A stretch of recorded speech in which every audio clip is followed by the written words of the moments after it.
Mike, you wanted this fight. You campaigned for it. You got it. Give me an idea what kind of the emotion, the feeling is like right now, a few days out. Man, for me, it was just business. For me, this was the fight that had to be made. And again, in a business, you got to have a great storyline. And this is just everything coming full circle.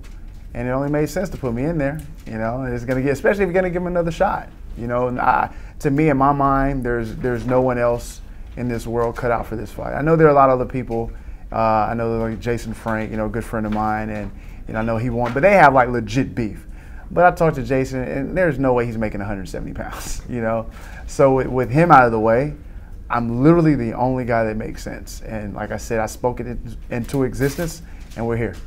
I told you all along, I thought your logic was right. I was like, this fight does make sense. Right. But did you feel, you said you spoke it out loud, you kind of willed it into existence. But, I mean, did you think along the way, because it was radio silence for a little while, right? Did you think they're not going for this thing? No. I knew once he said that they were going to give him another opportunity. Look, you saw what I did. You saw the marketing. You saw the strategic posts and things like that I did. It only made sense. So, now, I could have done nothing and probably still would have got the fight. Who knows? But closed mouths don't get fed, and I did what I had to do. And again, we got the fight. Nice. What about this fight is important to you, man? Was it the chance to obviously to compete in the UFC again? Was it the chance to actually be against CM Punk, which is going to bring a lot of eyeballs and that sort of thing? What meant more to you? To me, to be honest with you, it's obviously the fight I enjoy. I don't have to fight. I just enjoy the sport. I spent 10 years in this sport, dedicated a lot of time. I'm passionate about it. But for me, this was mainly about building the Mike the Truth Entertainment brand. And I know a lot of people ask me what that's about. So, I've been there when the Sage North Cuts, the Derek Lewises made their debuts. Holly Holm, who's a former champion, I was there when she made her MMA or LFA debut. Before she came champion. So what my platform is allowing people to do is you get the exposure of these guys before they even get to the UFC. And so now the more eyes are on me, they're going to see these up-and-coming prospects. There's a guy, his name is Juan Adams. They call him the Kraken. He's a great heavyweight prospect out of Houston. He's going to be on this upcoming season of Dana White's Contender Series. Now, not a lot of people really know who Juan Adams is. But if you follow me on my social media or my platforms, you'll know who he is before the fight, and that's really what I'm here for. For me, this fight's not even really about me, to be honest with you. Yeah, I'm gonna get the bunny, I'm gonna get that bag, but all I'm gonna do is reinvest that into the business, and again, we're just gonna elevate the platform and help these up and coming prospects out. So it's interesting. I mean, I think you're smart in thinking about more than just the fight, right? I mean, you have a whole concept and a brand and that thing, but at the end of the day, you got to get in a cage fight with another man, right? Right. So I mean, how much over the last 2 years since we've seen you, how much have you been focusing on training? How much have your time has been spent on being a better mixed martial artist? I spent all the time. I know a lot of people, as far as the fans go, they look at the golf fight and they think that's who I am.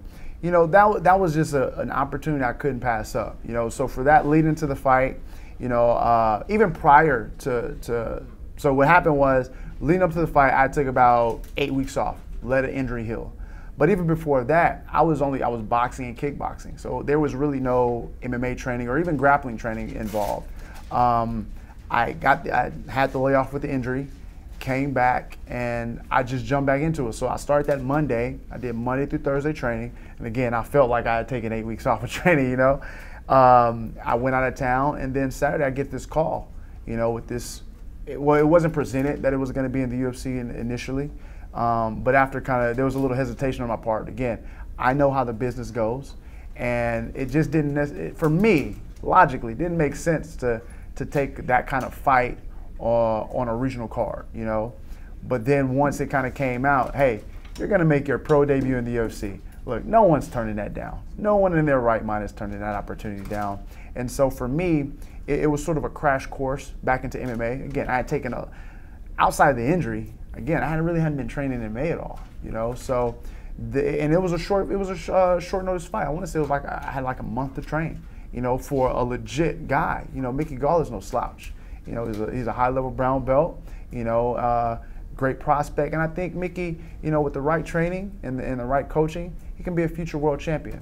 You know, so I know I took the L, but I took it to a solid guy. And then again, in his next fight after Phil, he went out there and smoked my guy Sage. And that one hurt a little bit. I ain't gonna lie. That one hurt a little bit, you know. But even with that, it was sort of a catch-22.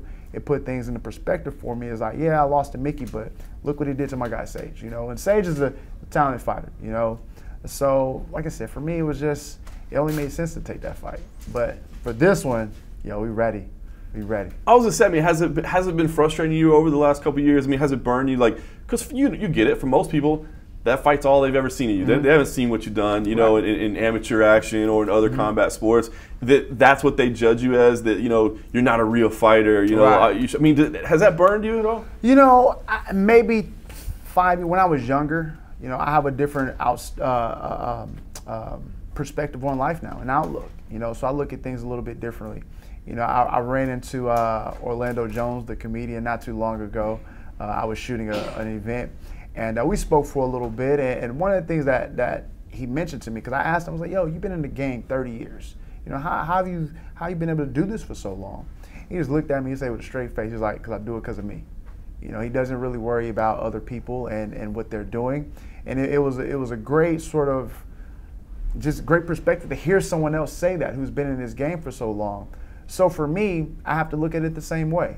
I'm doing this for me. I can't worry about what the fans do because we know they're ignorant. We know that they don't have the sort of inside look at what goes on. So they're gonna have their opinions. And I can't spend all my time trying to navigate the trolls or even just people who consider themselves fans. Like, these guys are UFC fans. They're not MMA fans. And look, no problem. That's great to be a UFC fan. But you can't be a UFC fan and, you know, again, I haven't been here, you know, outside of the golf fight and not really understand what I've been through. And you make these opinions, you know. So I just educate yourselves. Very nice. Give me an idea of how you scout and prepare and get ready for CM Punk, because all we've seen is just a little clip of action, right? And he was green. Here's the thing. I'm not fighting CM Punk. I'm not fighting a former world champion in wrestling. I'm fighting Phil Brooks, you know. And Phil Brooks, he's an amateur level fighter, you know. And it's not a knock on his skills. This is just the reality of it. Like, he has one fight in combat sports. That's an amateur fighter, especially when he has no previous background, like a collegiate wrestling career or like Ronda had the judo. He doesn't have any of that. So he's an amateur fighter at best. So I know he's going to lack the skills. And I know his best bet is for him skill-wise is jiu-jitsu. I understand that. But even with that, I'm better than him on the ground. You know, I've been doing this a lot longer than he has. And I'm feel prepared for anything where the fight goes. You know, but for me, everybody know what I'm coming to do. I'm coming to cook him. I'm coming to knock him out. You know, and that's what's going to happen Saturday night. What do you feel like is at stake here? I mean, are you trying to get yourself another fight in the UFC? I mean, obviously you need to win to do that, or I mean, you talk about, you know, obviously building your brand and that sort of thing. I mean, do you feel like there's a combat sports career at stake here? Do you, I mean, give me an idea. What I do. 100%. I feel I have everything to lose here. You know, but like I said, this training camp for Phil, it hasn't been my hardest camp, you know, but it's been the smartest and most efficient. You know, I've added quality jiu-jitsu, quality training. You're going to see I have a special guest cornerman coming out. Can't tell y'all who it is, but it's going to be a good one. You know, we've been preparing for this, you know, and I feel that if I show my skills and show what I'm capable of doing, Uncle Dana, he has no choice but to let me ride another one out. Very nice. Well, you made your debut on the biggest stage. I mean, it couldn't have been easy, but now you know what it feels like, right? You know what that walk is like. You know. Hey, people. I know people talk about it, but that's real, man. You know, and I know it was on the Fight Pass, and not a lot of people were in the arena. To be honest with you, it literally didn't hit me. I fought in the UFC till like 1 that morning. When Derek and I, we went out, we were partying, we was in the club, and I'm just sitting there, and it hit me. I was like, oh, shit. Like, I fought in the UFC. It was really weird, but like you're saying, I've made the walk. I know what it's like. I have, you know, other friends who've made this walk and sort of told me about their experiences, but I'm ready. You know, I feel 100% confident in my abilities. You know, this is a different fight. Again, I know people judge me from the Mickey Gall fight, and it's understandable. That's really all that they've seen of me. But this is a different fight. This is a different Mike the Truth. We're ready. We're more prepared, and we're gonna cook them. How do you see this one playing out then? I wonder, because you guys both had pretty quick fights last time out. So, I mean, do you think this is a situation where something's going to happen quick, or do you feel like maybe some patience is better? You know, to me, I know what he's going through, both personal and as far as the fight and cutting weight. You know, I don't think he's going to have the gas to like, look, I have cardio for days. I feel that I'm ready to go a 5-5 if need be, you know. He's not, you know, and so I'm just going to play it by, I'm just going to feel it out, see what happens. For me, to be honest with you, I wanted to go a little longer. I want to carry him a little bit, you know the boxing term. I want to carry him a little bit just because I want to show the UFC fans, I want to show them what I'm really capable of doing in the cage, you know. But if that opportunity arises and I get that one-shotter, whew, it's a wrap. And then I call crew up, so get that Dr. Pepper ready, baby, we going home.